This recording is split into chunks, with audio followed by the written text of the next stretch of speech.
And in the final part of our five-part series on zombie companies, we focus on Australia. Still reeling from bushfires, the onset of the pandemic ended a record 29 years of economic expansion for the so-called lucky country. Like many countries around the world, Australia has also rolled out stimulus programs to cushion the economic fallout. But even its Treasury found that a key scheme could leave the country with more zombie firms, and that's the JobKeeper wage subsidy, the single largest stimulus measure ever put in place by the federal government. Businesses that lost 30% in revenue from the coronavirus restrictions receive about $1,000 every 2 weeks for each employee. While the scheme has slowed the rapid fall in jobs in March during the lockdown, the Treasury says it's not designed as the economy picks up. For one, it doubles the payout to single unemployed people, and this could give them little incentive to find a job. It also found that a quarter of JobKeeper recipients received a pay rise because of its flat rate nature. The government has extended the $51 billion program by 6 months to end in March next year. It will also add some $12 billion by giving out smaller subsidies. But even before the pandemic, 480 companies, or a fifth of all listed firms in Australia, fell in the zombie category. That number is for the second half of last year and is almost unchanged from the 21% in the 6 months before that, according to KPMG. And it expects a higher number in the first half of this year.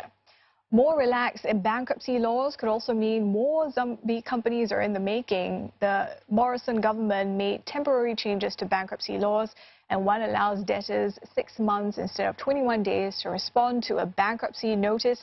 And the country witnessed a fall in corporate bankruptcies since the first lockdowns in March. Between then and June, about 2,500 companies in Australia filed for administration. That compared to some 3,400 companies in the same period last year.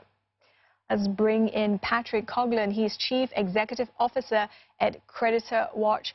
Patrick, can you paint us a picture? If zombie companies are allowed to fester, so to speak, how would that eat into the COVID-19 economic recovery of Australia?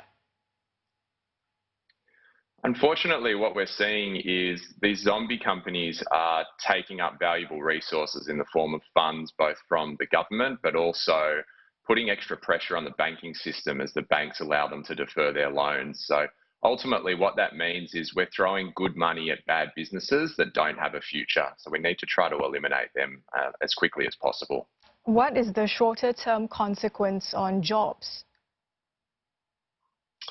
Shorter-term consequence on jobs, good question. Look, there are people, as you said, taking advantage of JobKeeper, actually being paid more than what they were earning previously, which obviously doesn't seem quite fair when you think about other businesses that are struggling and could do well with getting that additional funding. We are going to see an increase in joblessness.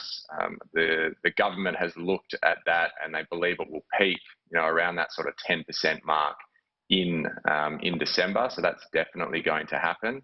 However, the sort of medium-term issues is what we need to look at. If we continue to support these zombie companies, they put pressure on their suppliers, on their creditors, and ultimately, if that happens for too long and they continue to rack up debt with these other, functioning businesses, we'll see a domino effect where these second wave of businesses, so to speak, the creditors, will be under tremendous pressure and potentially go into administration themselves. Given that the country is going through its first recession in some 29 years, what could the fall in the number of corporate bankruptcies actually mean? Does it necessarily point to a rise in zombie companies? What could be some of the other factors at play here?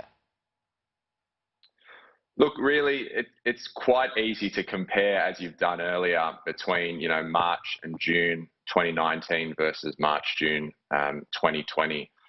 If you were to take Corona and the recession out of the equation, we would know that there's an issue there simply by the number of companies not going into administration. Now, we're at a number of probably between 1,500 and 2,000 as of the end of July that would normally have gone into administration. So they have to be processed eventually. So it's just putting this huge amount of pressure on the government to prop them up with funds. But what we're going to see is eventually they have to go into administration on top of all of those ones that have been affected by COVID. It is just going to put a lot of pressure on the banking system, as I mentioned, on ASIC, but also the insolvency space to actually process all of these administrations. Right, and also I think you've mentioned before that as the government ends its stimulus, a lot of these companies could go bankrupt. But could this actually be a good thing in that more sustainable companies actually come to the fore? Yes, that's right. I think a really good way to look at it is if you think about businesses on a spectrum. At one end of the spectrum, you have those zombie companies who are taking up valuable resources and ultimately need to be shut down. At the other end of the spectrum, you've got companies who are also taking advantage of the stimulus packages that don't actually need it. They're trading as well as ever. Their revenue's up. So we need more of a means-tested way of deciding whether these companies deserve that. If you remove those two ends of the spectrum, you then have the middle ground. And these are the companies that need support. They need to be looked at by their banks on an individual basis. It'll give the government as well a better sense of what is actually happening, what is the health of the economy out there. Of course, it looks good when the numbers of administrations and corporate insolvencies are down, but it is a false number. And ultimately, we need to get back into some sort of rhythm where those companies that don't have a future, as harsh as it sounds, they need to be ultimately wound up and liquidated. Mm. And, you know, on top of the pandemic, the bushfires, Australia is also facing deteriorating relations with its biggest client, China. Might that in some way influence the rise in the number of zombie companies? Look, I'm not sure if it'll influence it. It's certainly something that, you know, the government is aware of, and no doubt the economists are certainly concerned about. As you said, China is our biggest trading partner. I think they account for something like 70% of exports. So there needs to be a good relationship there with China. Will that contribute to zombie companies? I don't believe so. I think, you know, if the relationship does deteriorate, it puts more pressure on the Australian economy. Ultimately, the zombie companies are being propped up by the introduction of this safe harbour insolvent trading legislation, which is due to end at the end of September.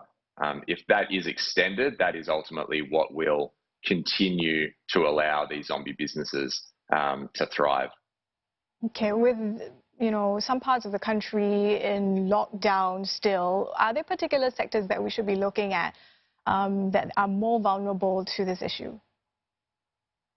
Yes, definitely. So anyone that is reliant on foot traffic, as we know, so retail, bricks and mortar retail, and particularly the hospitality, tourism, restaurant industry, they are certainly the ones that are feeling it the most. Businesses in Victoria who are locked down as a result of, you know, the stage 4 restrictions, they're certainly now being affected across all industries as they struggle to operate, get people into to even work at all, but also really difficult to move products around the country or even in the state itself. I think what we'll see as well, there are changes to the JobKeeper payments, reducing in the JobKeeper and JobSeeker payments, reducing in October. That's going to put additional pressure on businesses who are extremely reliant on those payments. However, hopefully we see as a result of better means testing that that more businesses will come off it, and we'll start to get a better sense of how the economy is actually starting to get back on track.